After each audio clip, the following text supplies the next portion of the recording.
आप सभी श्रोताओं का एडवोकेट टॉक चैनल में स्वागत करता हूं, अभिनंदन करता हूं। तो जनाब, आज का सवाल है, अगर किसी थाने में हम एफआईआर करने जाएं और वो एफआईआर ना करे तो हमें क्या करना चाहिए। सवाल बेहतरीन है और जवाब भी लाजवाब मिलने वाला है जनाब आपको। तो इसका जवाब देता हूं। तो एफआईआर कराने के लिए आप जब भी थाने जाते हैं तो अक्सर पुलिस टालती है, आपको मना करती है, आनाकानी करती है। आनाकानी करने के पीछे उनके पीछे रीजन, वजह ये होती है कि पुलिस नहीं चाहती कि उसके रिकॉर्ड में, उसके आंकड़ों में अधिक से अधिक क्राइम दर्ज हो और उसको काम करना पड़े। अब वो ठहरे जनाब सरकारी कर्मचारी तो सरकारी कर्मचारी और काम करे, तो ये दो बातें अपने आप में विरोधाभासी हैं। तो सभी नहीं है ऐसे, मगर हाँ, सब पुलिस के ऊपर लोड इतना है काम का कि वो नहीं चाहकर भी जो है सबकी, हमारी आपकी मदद नहीं कर सकती। ये एक संख्या का भी खेल है। सरकारों ने उतनी नियुक्तियां नहीं दी है, चाहे वो न्याय विभाग हो चाहे वो पुलिस विभाग हो, इनमें कोई सुधार भी नहीं हुआ है। अंग्रेजों के जमानों के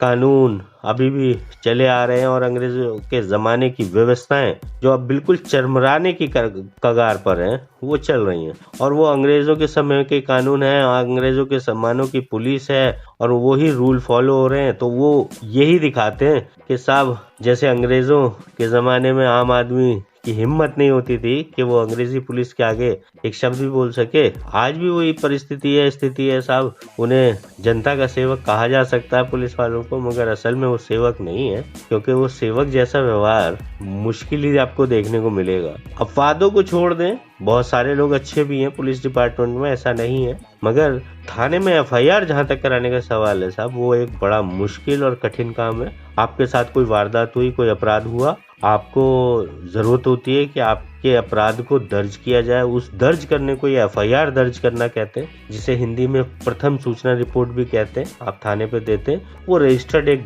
आपको डॉक्यूमेंट मिलेगा जिसमें अपराधी का पूरा ब्यौरा होगा, आपका पूरा ब्यौरा होगा, घटना का समय, घटना की दिशा, हर वो चीज जो जरूरी होती है एक अपराध को समझने के लिए, जानने के लिए, उसका अन्वेषण करने के लिए, वो लिखा होगा। और आपकी तरफ से एक कहानी लिखी होगी, जैसे जैसे वारदात जो जो आपके साथ घटित हुई वो सब कहानी आप लिख के देते हैं। और जो लिख के देते हैं उस डॉक्यूमेंट को तहरीर भी बोलते हैं हिंदी में। तो एक और जरूरी बात सर, कि एफआईआर हमेशा पुलिस थाने में ही होती है, कभी भी एफआईआर पुलिस चौकी में नहीं होती। बहुत सारे लोग आपस में, पड़ोसी का झगड़ा हुआ और वो चौकी पहुंच गए, चौकी वालों ने दोनों को बुलाया, डांटा डपटा, एक से पैसे लिए, दूसरे से लिए, या किसी की पॉलिटिकल सोर्स लगी और हो गया भाई, हो गया, फैसला हो गया। आप लोग सोचते हो हमने एफआईआर करा दी थी तो देखो इसको कितनी दिक्कत हुई। नहीं जनाब, वो एफआईआर नहीं है। एफआईआर का तो मतलब सीधा सा आप ऐसे समझिए कि जैसे सिंघम पिक्चर में उसने एफआईआर फाड़ दी थी ना, वो पॉसिबल नहीं है उसको। यानी कि आप एफआईआर अगर एक बार करवा देते हैं तो वो रजिस्टर्ड हो जाती है, और रजिस्टर्ड होने के बाद पुलिस इंस्पेक्टर हो, वो एसएसपी हो, चाहे वो प्रदेश का डीजीपी ही क्यों ना हो, वो उस एफआईआर को खत्म नहीं कर सकता। वो एफआईआर के दो ही नतीजे हो सकते हैं, या तो उसके ऊपर पूरी जांच होगी उस अपराध के विषय में, और पुलिस जांच करके ये रिपोर्ट लगाएगी कि साहब कोई सबूत नहीं मिला और इसमें कोई दोषी नहीं है और केस को इसलिए बंद कर दीजिए, जिसे क्लोजर रिपोर्ट कहते हैं। या पुलिस अपराधियों का अन्वेषण करेगी, ढूंढेगी, सबूतों, गवाहों को जमा करेगी और पूरी एक केस डायरी जिसे बोलते हैं, जांच अधिकारी बनाता है, जांच अधिकारी बनाकर उसको न्यायालय में दाखिल करेगा और न्यायालय से गुहार करेगा कि माननीय न्यायाधीश से निवेदन है कि आरोपियों के विरुद्ध इन धाराओं में ये जुर्म बनता है, इसलिए आरोपियों को बुलाकर दंडित करने का कष्ट। न्यायालय सबको सम्मान देता है। आप लोग पहुंचे होंगे न्यायालय, न्यायालय पूछेगा आप बताओ आपने क्या किया, उससे कहेगा आप बताओ आप कैसे निर्दोष हो। अपराधी अगर निर्दोष साबित करेगा छूट जाएगा, आप अगर उसे दोषी साबित कर पाए तो वो दोषी साबित होगा। ये सब चीजें गवाहों, सबूतों के आधार पर न्यायालय में एक लंबे समय में जाके डिसाइड होती है। मगर जहां तक इस एंड रिजल्ट का सवाल है कि अपराधी को न्यायालय से आखिर में सजा मिलेगी नहीं मिलेगी, ये इस बात पे डिपेंड करता है कि आपकी एफआईआर दर्ज हुई है या नहीं हुई है। अब अगर एफआईआर ही दर्ज नहीं हुई तो ये पूरा प्रोसेस शुरू ही नहीं होगा। आप ऐसे समझिए कि अगर आपके घर में लूट हो गई या चोरी हो गई और पुलिस ने एफआईआर दर्ज नहीं करी तो कोई प्रोविजन नहीं है कि उस केस का इन्वेस्टिगेशन ही किया जा सके, यानी जांच भी की जा सके। पुलिस जांच नहीं कर सकती। एफआईआर एक ऐसा स्टार्टर बटन है जो आपराधिक मुकदमों में शुरुआत करता है। यानी अगर आपने एफआईआर कर दी तो दूसरा इंसान कितना भी सरमाएदार हो, कितना मजबूत क्यों ना हो जनाब, वो एफआईआर होने के बाद एफआईआर को निरस्त नहीं करा सकता। एफआईआर एक बार हो गई तो हो गई साहब। वो उसका मैंने जैसे बताया दो ही नतीजे होंगे, या तो जांच के बाद, जांच तो करनी ही पड़ेगी हर सूरत में, अपराधी जो लिखे हैं उसके अंदर उनको बुलाया जाएगा, उनसे पूछताछ की जाएगी, गिरफ्तारी होगी। तो ये इतना जरूरी स्टेप है कानून का, और वो भी पहला स्टेप है कि जिसको पार करे बिना किसी अपराधी को या दोषी को सजा कराना बहुत मुश्किल काम है और नामुमकिन जैसा है। हालांकि कुछ एक रास्ते हैं कानून में, मगर फिर भी जो अच्छा रास्ता है वो एफआईआर का ही है, क्योंकि पूरा पुलिस का आपको सहयोग मिलता है। पुलिस इन्वेस्टिगेशन करती है, इन्वेस्टिगेट करेगी केस को, और अन्वेषण करने के बाद अपनी जांच रिपोर्ट थाने में तैयार करेगी और ले जाकर अदालत में लगा देगी, और दोषी को साफ सजा मिलेगी अदालत के द्वारा। मगर अब क्या करें, अगर कोई एफआईआर करे ही ना तो पुलिस तो करती नहीं साहब इतनी आसानी से। आप कितना भी जोर लगाएं, नेताओं की सोर्स लगवाएंगे और जगह से कराएंगे, तब कहीं जाके एफआईआर दर्ज होती है। और अधिकतर मामलों में ऐसा देखा गया है कि पुलिस जो है भारी भरकम सम्मान ग्रहण करती है, उसके बाद एफआईआर दर्ज करती है। बिना सम्मान के तो पुलिस कोई काम करना पसंद करती है। जहाँ एक कहावत भी है कि पुलिस के तो साहब मारने के भी दाम होते हैं और ना मारने के भी दाम, यानी वो उसके पास एक ऐसा अनोखा डंडा है जो चलाने के भी पैसे हैं और ना चलाने के भी पैसे हैं। तो उनके काम को काम की तरह करवाना भी एक अपने आप में बड़ा काम है साहब। तो आइए आपको बताता हूँ कि क्या करा जा सकता है। तो साहब आप सबसे पहले एफआईआर कराने के लिए थाने जाते हैं, एक तहरीर लिखते हैं, एक सादे कागज के ऊपर आप अपनी सारी शिकायत लिखते हैं शुरू से आखिर तक घटना का, जिसमें पूरा विवरण होता है, क्या घटना घटी, क्या हुआ आपके साथ, किस तरह की वारदात हुई, किसने करी है, उसका ब्यौरा होगा, उसका नाम पता आप डाल सकते हो उसमें। जिनको नहीं जानते उनके बारे में आप लिख सकते हो कि वो सब लोग अज्ञात थे,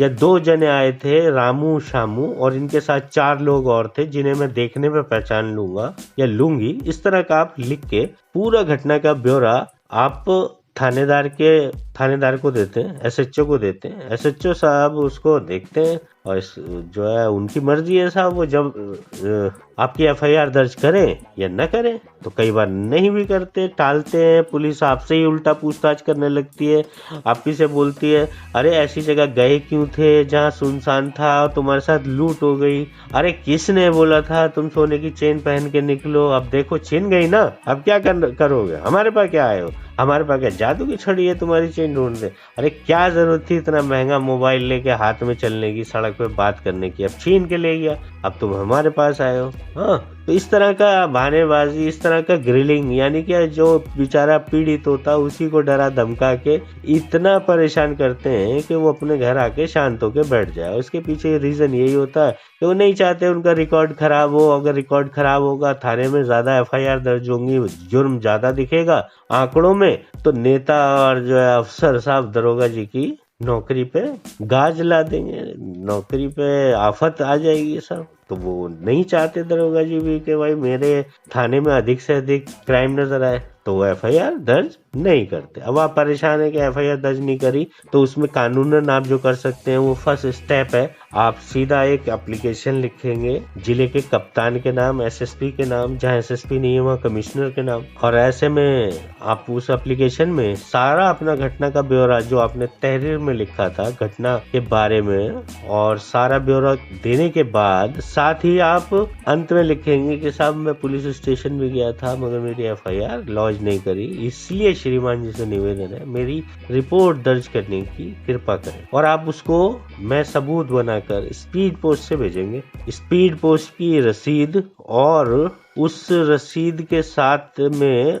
उसी कंप्लेंट की कॉपी आप अपने पास संभाल के रखेंगे। स्पीड पोस्ट की रसीद एक तरह से रिसीविंग का काम करती है, वो ये कानून में सफिशिएंट माना जाता है कि आपने स्पीड पोस्ट इस पते पर भेजी तो 2 दिन या 3 दिन में वो मिल गई, और उसकी ऑनलाइन आप देखेंगे तो स्पीड पोस्ट की ऑनलाइन डिलीवरी रिपोर्ट भी निकल आती है जो डिलीवर्ड शो कर देगी, और वो बता देती है कि इस तारीख को ये डिलीवर्ड हो गया। आपने एसएसपी को कप्तान को या कमिश्नर को कंप्लेंट कर दी, उनके पास कंप्लेंट रिसीव हो गई, आपके पास इस बात का सबूत आ गया कि साहब हाँ मैंने ये कंप्लेंट कर दी है और ये सबूत भी दे दिया। अब कप्तान साहब या तो थाने को फॉरवर्ड करेंगे आपकी एप्लीकेशन, थाना तब भी रिपोर्ट नहीं दर्ज करता। पुलिस के बड़े अधिकारी भी ये बात जानते हैं कि एफआईआर दर्ज नहीं करनी, क्योंकि जब सारे थानों में किसी पर्टिकुलर थाने में अपराध ज्यादा घटित होगा तो दरोगा जी की नौकरी पे आफत आएगी। और अगर किसी कप्तान के या एसएसपी के पूरे थाने के इलाकों में क्राइम बढ़ेगा या उस जिले में क्राइम बढ़ेगा तो एसएसपी की नौकरी पे भी आफत आएगी साहब। तो क्यों चाहेगा कि आपकी एफआईआर दर्ज हो, क्योंकि ऐसी एफआईआर दर्ज करने की एप्लीकेशन है तो साहब हजारों में एसएसपी के पास पहुंचती है, मगर उससे फर्क नहीं पड़ता कि वो क्या कार्रवाई करते हैं या नहीं करते। आपका फर्ज ये है कि आपने एप्लीकेशन भेज दी, क्योंकि कानून ये रिक्वायरमेंट मांगता है। कानून में हमेशा एक बात फॉलो की जाती है कि जब भी आप किसी बड़े स्टेप पे जा रहे हैं यानी तो आप छोटे स्टेप पहले लेंगे। यानी अगर आप कोर्ट की शरण में जा रहे हैं तो आप ये जरूर दिखाएंगे कि आपने थाने पर एफआईआर दर्ज कराने की कोशिश करी,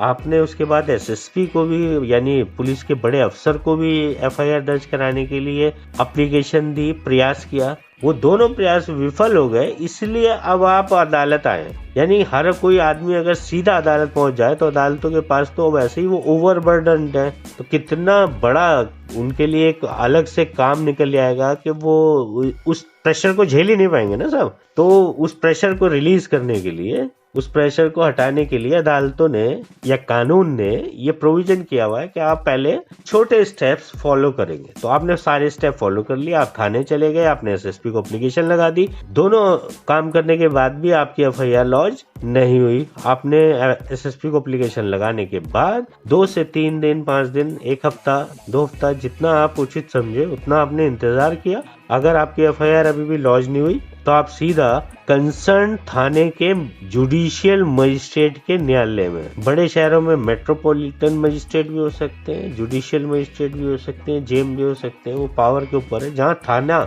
जिस थाने के अंतर्गत आपको एफआईआर दर्ज करानी है, हर थाने का एक न एक जुडिशियल मजिस्ट्रेट होते हैं। जुडिशियल से मेरा तात्पर्य है न्यायिक मजिस्ट्रेट, क्योंकि कुछ मजिस्ट्रेट जो है एग्जीक्यूटिव भी होते हैं और कुछ न्यायिक भी होते हैं। यहाँ न्यायिक मजिस्ट्रेट की मैं आपसे बात कर रहा हूँ। न्यायिक मजिस्ट्रेट के न्यायालय में आप जाएंगे, अगर आप न्यायालय में खुद भी जाएंगे तो आप पता करेंगे किसी थाने का नाम लेके कि उस थाने के मजिस्ट्रेट कौन है, तो आपको कोर्ट में कोई भी बता देगा कि ये मजिस्ट्रेट है साहब इस थाने के। आप उन थाने के मजिस्ट्रेट साहब के पास जाएंगे, एक एप्लीकेशन तैयार करेंगे, वो एप्लीकेशन तैयार होगी सीआरपीसी क्रिमिनल प्रोसीजर कोड के सेक्शन 156/3 यानी 156(3) जिसे बोलते हैं, यानी 156 के सब सेक्शन 3, तो इसे आमतौर पर भाषा में 156(3) बोलते हैं हम लोग। तो 156(3) में आप एक एप्लीकेशन तैयार करेंगे मजिस्ट्रेट साहब के पास। उस एप्लीकेशन में ये या उस धारा में प्रोविजन ही है कि जब पुलिस आपकी एफआईआर लिखने से मना कर दे,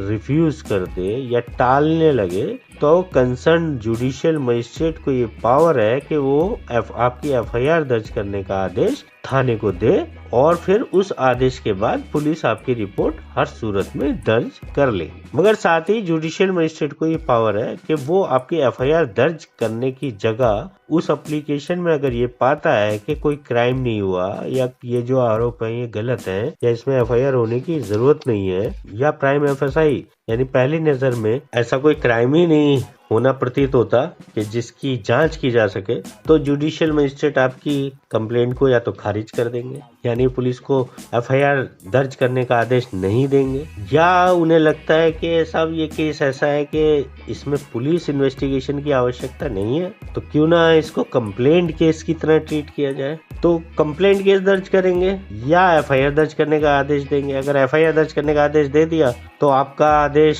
मजिस्ट्रेट का आदेश थाने जाएगा, थानेदार साहब उस आदेश की अवहेलना नहीं कर सकते क्योंकि कंटेम्प्ट ऑफ कोर्ट की अवमानना का मामला बन जाएगा, तो वो उस आदेश पे तुरंत आपकी एफआईआर दर्ज कर लेंगे। अक्सर मजिस्ट्रेट आपकी एफआईआर दर्ज करने का आदेश दे देते, क्योंकि सुप्रीम कोर्ट के बहुत से जजमेंट्स में ये बात आई है कि एफआईआर दर्ज करना मैंडेटरी है, क्योंकि किसी ने कोई भी आरोप लगाए, चाहे वो झूठा हो सच्चा हो, मगर उसकी जांच तो होनी आवश्यक है ना साहब। बिना जांच आप कैसे कह सकते हैं कि ये आरोप सच्चा है या झूठा है। मगर दोनों ही तरफ तरफ बात है, आरोप लगा दिए तो फिर वो जांच में ही एक इंसान इतना परेशान हो जाता है कि वो भी अपने आप में ह्यूमिलेशन हो जाता है। तो एक तरह से प्राइमरी इन्वेस्टिगेशन मजिस्ट्रेट करते हैं और उसके बाद आपकी एफआईआर लॉन्च कराने का आदेश आपको दे देते हैं। अगर आपकी एफआईआर नहीं तब भी लॉन्च होती तो आपके पास रेमेडी ये रहती कि आप सेक्शन 200 सीआरपीसी में एक कंप्लेंट केस फाइल कर सकते हैं। हाँ, कंप्लेंट केस में इतना जरूर है कि पुलिस का रोल हट जाता है, पुलिस की जगह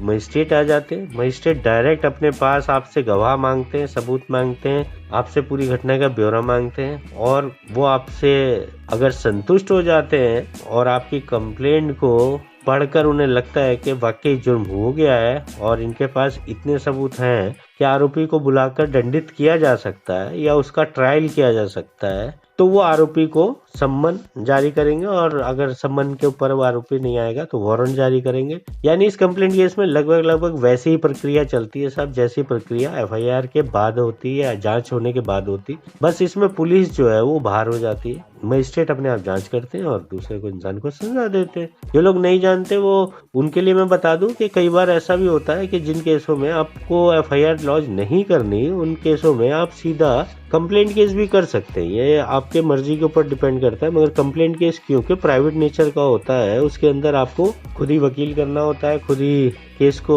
हैंडल करना होता है, खुद ही गवाह ढूंढ के लाने पड़ते हैं, सबूत बताने पड़ते हैं। अगर ये सब आपके पास है तो आप कंप्लेंट केस कर सकते हैं या ऐसे केसों में भी कंप्लेंट केस कर सकते हैं जिन केसों में आपको लगता है कि आरोपी सरमाएदार है या आरोपी इतना मजबूत है कि वो आपके लोकल पुलिस को मैनिपुलेट कर सकता है, उन्हें सम्मानित कर सकता है और आपको लगता है कि पुलिस उससे मिल जाएगी तो आप कंप्लेंट केस कर दीजिए। तो यानी कि पुलिस में जाए बिना भी आप किसी आरोपी को, किसी को जेल करा सकते हैं। ऐसा नहीं है कि वो जेल नहीं हो सकती इसको, मगर बेस्ट तरीका यही है कि अगर आपकी एफआईआर दर्ज नहीं हुई तो आप एफआईआर दर्ज कराएं शौक से और जाइए जुडिशियल मजिस्ट्रेट के न्यायालय में जाइए। अगर पुलिस सुनवाई नहीं करती तो आपकी सुनवाई होगी अवश्य, और अगर बिल्कुल आपको लगता है कि कहीं से आपको आशा की किरण नहीं नजर आ रही तो आप जो है कंप्लेंट केस कीजिए। और कंप्लेंट केस में जो है सब एज इट इज प्रक्रिया होती है, न्यायालय तलब करेगा, गवाही के लिए बुलाएगा, आरोपी को जमानत करानी पड़ेगी, आरोपी अपनी जमानत देगा, उसके बाद वो केस लड़ेगा और केस लड़ने पे अगर आप उसके विरुद्ध सबूत दे पाए तो उसको सजा भी होगी। तो ये थी जानकारी साहब। अगर पुलिस एफआईआर न करे तो आप क्या करें। आप सब लोगों का मैं दिल से स्वागत करता हूँ, धन्यवाद देता हूँ, आपने मुझे सुना, समझा और इतना सहयोग दिया साहब। कोरा पे मुझे बहुत से पाठक पढ़ते हैं और बेइंतहा मोहब्बत देते हैं। मैं यूट्यूब पर नया हूँ, आप भी मुझे प्यार दीजिए और मैं आपको जानकारी सब देता रहूंगा इसी तरह से, इसी आसान भाषा में। मुझे नहीं पता कि आपको पसंद आई है या नहीं आई है, मगर मैं अपनी तरफ से पूरी कोशिश करूंगा कि लाइन में आखिरी खड़े हुए इंसान को भी मेरी एक आसान भाषा में बताई गई जानकारी जरूर पसंद आए। तो ठीक है जनाब, लाइक कीजिए, सब्सक्राइब कीजिए, मगर कुछ तो कीजिए जनाब। हम यूट्यूब पे नए हैं, आपका सहयोग और प्यार मिलेगा तो हमें भी अच्छा लगेगा और आपको भी बेहतरीन से बेहतरीन जानकारी जरूर मिलती रहेगी और लगातार मिलती रहेगी, कंटिन्यूटी में रहेगी। हम आपसे बात करते रहेंगे, आप हमसे बात करते रहेंगे साहब, एक दूसरे को सुनते सुनाते जीते रहेंगे, मजे करेंगे।